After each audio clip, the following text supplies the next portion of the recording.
Sergeant Samuel Johnson was a quiet 23-year-old man from Minnesota when he lost 2 fingers to a mini-ball while serving with Grant at Vicksburg. After the war, he farmed for a while, met, fell in love, and married Mary Hall, a Methodist minister's daughter. But it was the train that took Sam's oldest son, Sam Jr., away from Minnesota forever in 1894. His mother's tears and father's slumped shoulders were no match for the independent 22-year-old's ambitious dreams of a new life in California.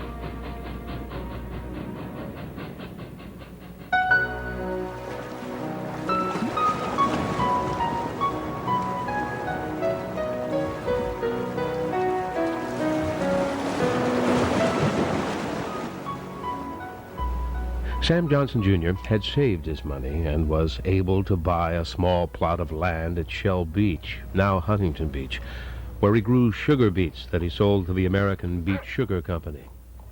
But Sam's heart was never in farming. With his marriage to Sarah Williamson in 1896, he sold his farm and bought a lot near the ocean. Here they built a house with a small grocery store in the front. During the summers, and especially after the wooden pier was built in 1902, their businesses thrived. They sold sandwiches, general groceries, and bait to the many vacationers and to the many Methodist camp meeting participants. For them, life was good. Weekend pleasure trips to Los Angeles with their children Rebecca and Eddie were frequent once the Pacific Electric cars came to Huntington Beach in 1904. The 1-hour, 6-minute trip to Los Angeles was an exciting adventure and gave the family a chance to use the Los Angeles Library, as Huntington Beach as yet had no library of its own.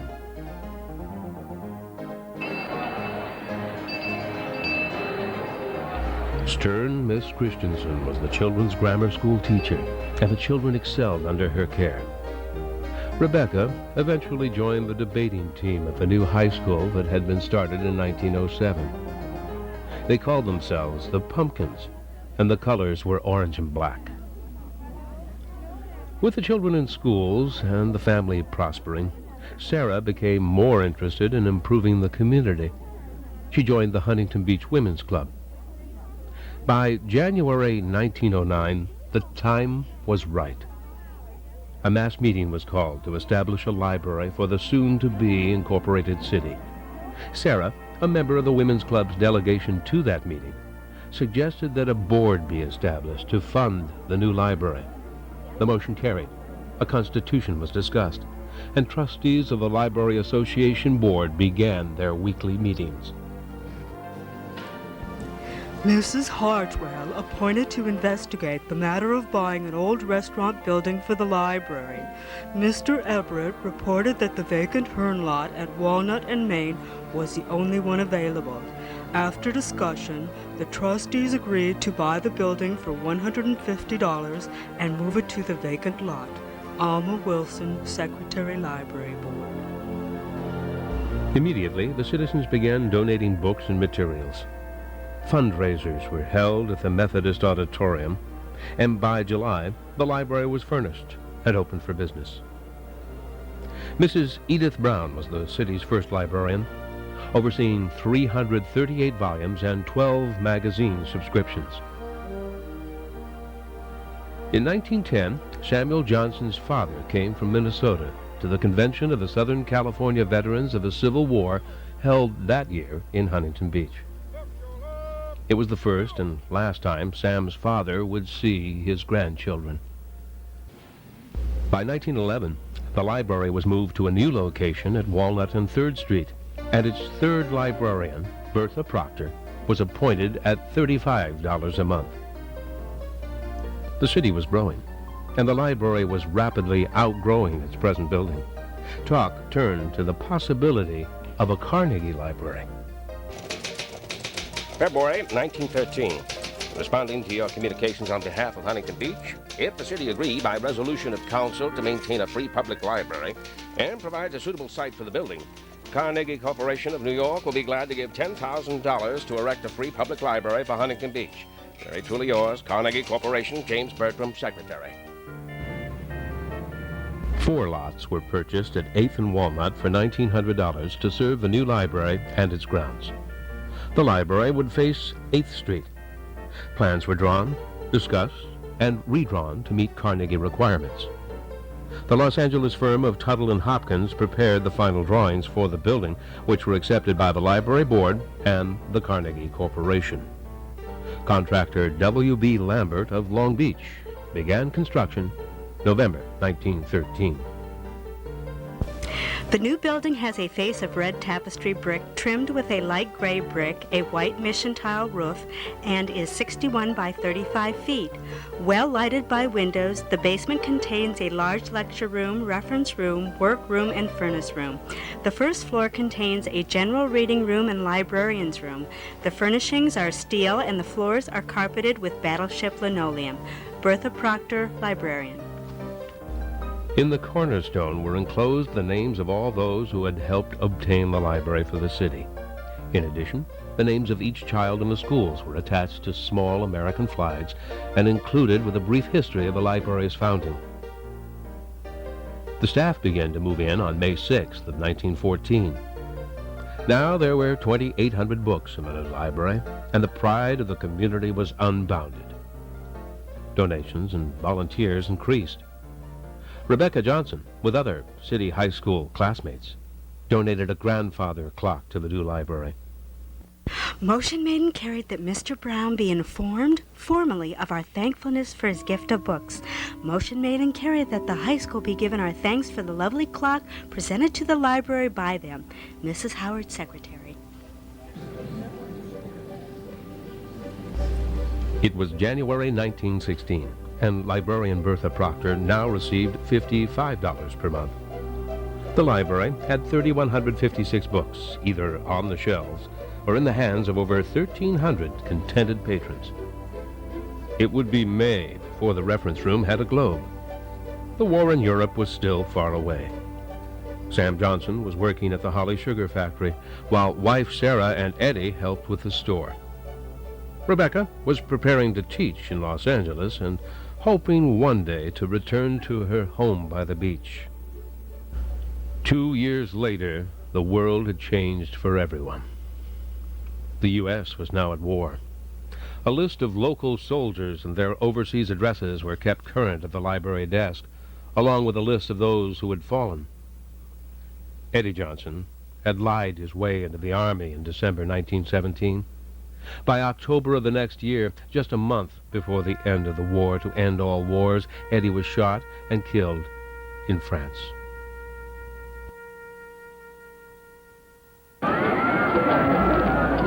Librarian Bertha Proctor was in Long Beach when the armistice ending the war was signed. She witnessed the noisy celebration there and was surprised at how calm, serene, and silent things appeared in Huntington Beach when she returned. Finally, a patriotic parade and a roaring bonfire at 8th and Olive brought an official end to the war to end all wars. The 20s roared into Huntington Beach with a boom on May 24th, 1920. Oil. From now until the 60s, it will not be uncommon for 4 out of 5 members of a city governing board to be working in the many oil-related activities of a city. The population nearly triples overnight. The boom reaches such a frenzy that everyone, including the library board, was caught up in the excitement. August 1927, a discussion of the moving of the library, if the oil excitement should warrant such, was held. No decision made. Mrs. L.E. Reynolds, Secretary. The library did not move.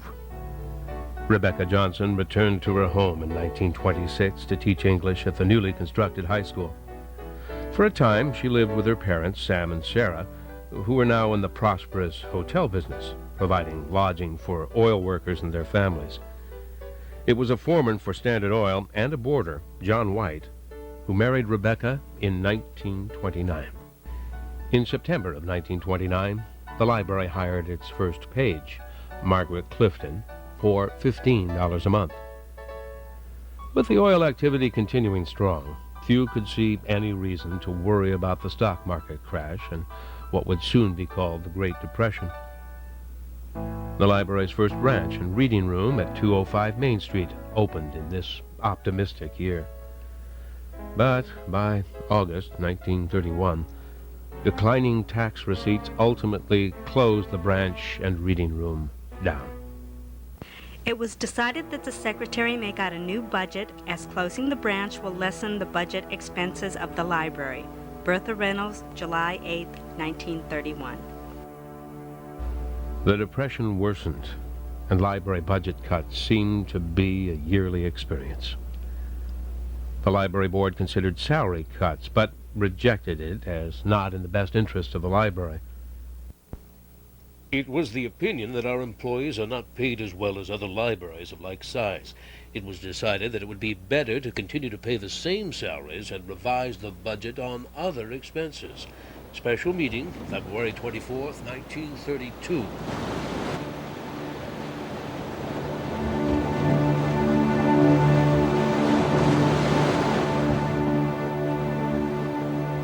March 10th, 1933, 5:54 p.m. John and Rebecca White were celebrating the birth of their second son and third child, Richard. Gwendolyn Reeves, who would later work at the Main Street and Central Libraries, was getting ready for her date with Tom Talbert, Jr.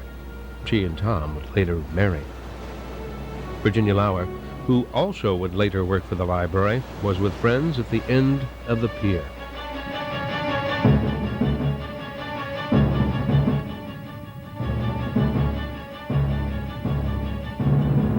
The city suffered no fatalities. However, many buildings were damaged.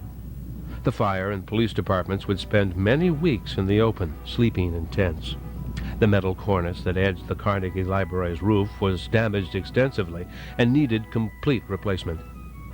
Carpentry work was badly needed inside, and outside, bricks had cracked and some pieces had fallen. The library would close for 2 months. Librarian Bertha Reynolds could be found sitting on the steps of the library collecting book returns from patrons for most of that time. An attempt was made to have the Carnegie Corporation help with the repair costs. June 22nd, 1933. Your letter of June 12th duly received. I regret that it is not feasible to send a favorable reply to your plea. To create an exception in your favor would be unfair to scores of others who have been refused help under analogous circumstances. Very truly yours, James Bertram, Secretary, Carnegie Corporation. With the City Council unable to help, the library trustees funded the repairs and accepted whatever volunteer help could be found, opening the library again in late May. For years to come, there would be talk of a new library. The wait would be nearly 20 years. Rebecca White had left teaching to take care of her 3 children. Her volunteer efforts at the library would continue all of her life. In January of 1935, she brought her children, John Jr., Sarah, and Richard, to the first Children's Storytelling Hour, Saturday mornings at the library. Public speaking students from the high school helped tell the stories. The tile roof of the Carnegie Library was never the same after the earthquake. February 10, 1937. The librarian reported that the building had leaked badly during the rainstorms and suggested that the roof be repaired by the roofing company which had repaired the roof at the time of the earthquake. Motion carried. Margaret Clifton, Secretary. This was the same Margaret Clifton who had become the library's first page in 1929. Repairs were made again in 1938, and by October of that year, the board decided to remove the tile roof completely and replace it with a composition roof at a cost of $263. A series of storms, beginning in September of 1939, not only flooded the library's basement, but washed away 300 feet of the pier's end, forcing repairs that were completed in 1940.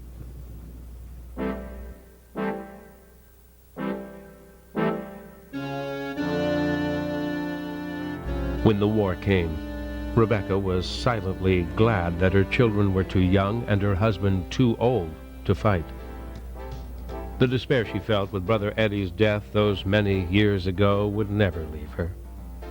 John White, her husband, was a block captain for civil defense. He took his turn with others, searching the skies and ocean for the invasion that never came. The library did its part, too. December 10, 1941. The matter of scheduling for working hours during emergency blackouts was decided. The librarian reported that Mr. Turner had put blinds on all half-circle windows where blackout preparations were necessary. Lillian Mossinger, secretary. The library's first male librarian, Lloyd Jorgensen, resigned his position to enter the war and was never heard from again. Lillian Mossinger became librarian. In April 1943, her salary was $160 a month, and she supervised a staff of 5.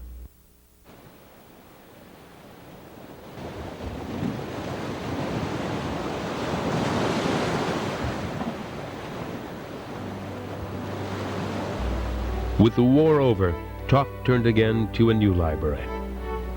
At a meeting of the Board of Trustees, the overcrowded conditions of the library were discussed.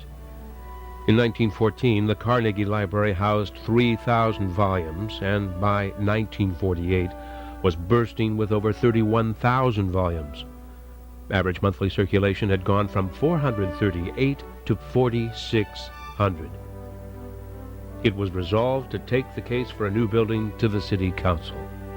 It was agreed that the ideal site for a library was in the city square back of the fire hall, on the triangle facing Main Street. The City Council proved to be 100% in cooperation in this project. February 28, 1949, Lillian Mossinger, secretary. Final plans were approved April 17, 1950, and construction of the Main Street Library began, based on the plans of McClellan, MacDonald, and Marworth of Los Angeles. The new library opened its doors for a dedication ceremony on a Sunday, September 30th, 1951. The old Carnegie Library had forever closed its doors on Friday the 13th in July of 1951. Earthquakes, storms, and the ravages of time had left it unsuitable for public use. Eventually, it will sell to a real estate developer for $7,500 and be dismantled.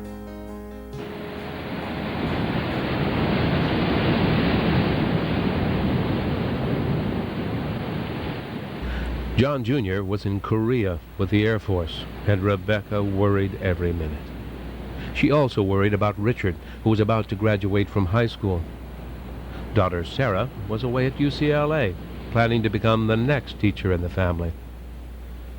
These were the quiet years in Huntington Beach. The population grew slowly and steadily from just over 5,000 to 11,000 in 1960.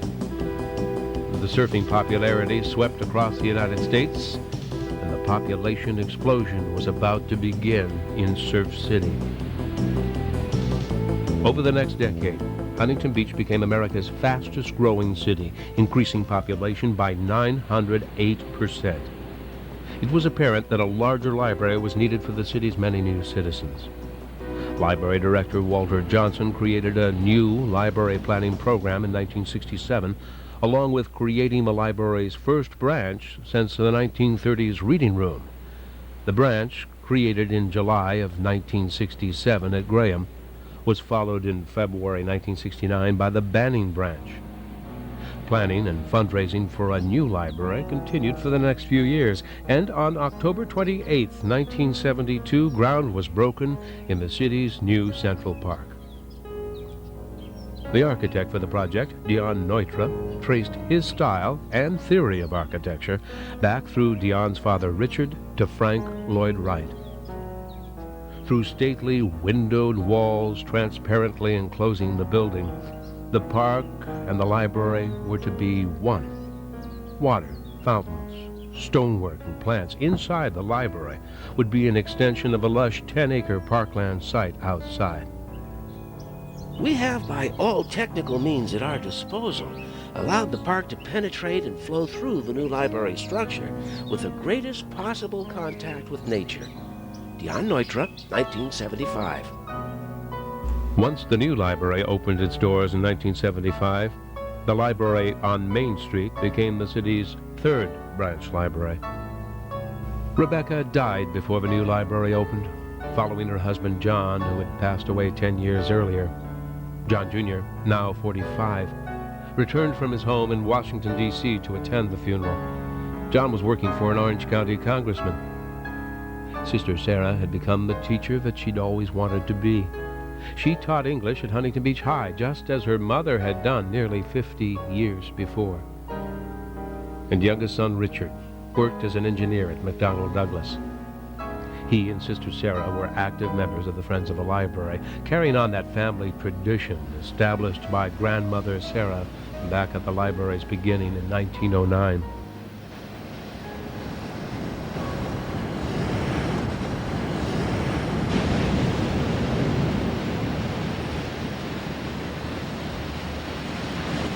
When the Central Park Library opened on April 5, 1975, two important items were left out.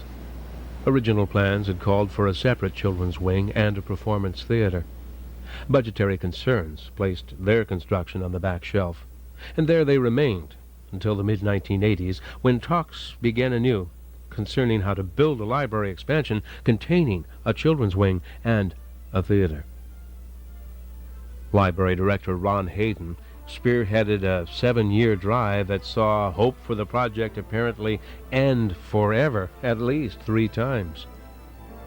Creative approaches to these obstacles eventually overcame them all, and on February 21st, 1992, groundbreaking became reality.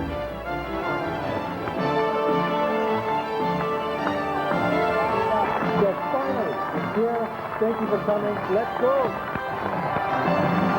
The challenge: to incorporate elements of the 1975 library with the new expansion. The firm of Anthony and Langford draws the plans. The original spiral ramp, rarely used outside, would be brought inside. Preparation of the site and construction takes over a year and a half. Hundreds of workmen work tens of thousands of hours.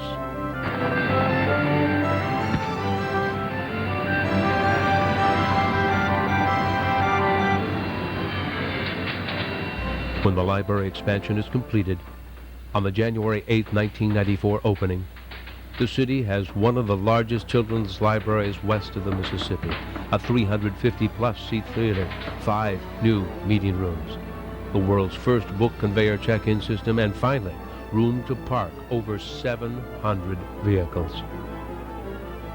In May of 1995, the library's 4th branch opens in the city's Oakview district.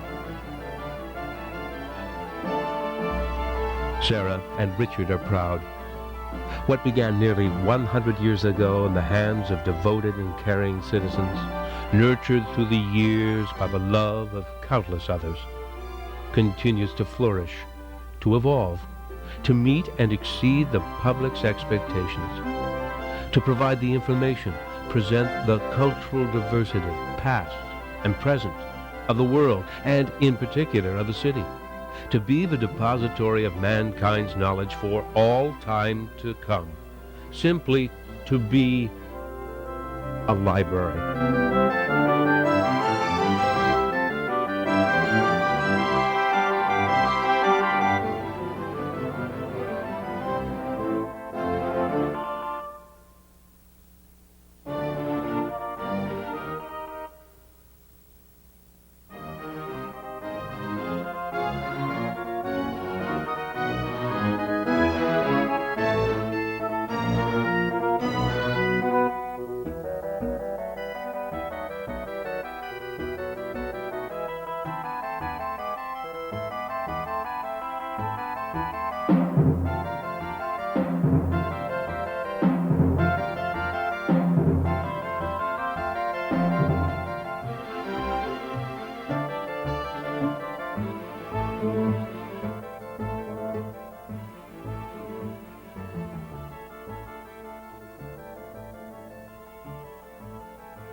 Thanks for watching.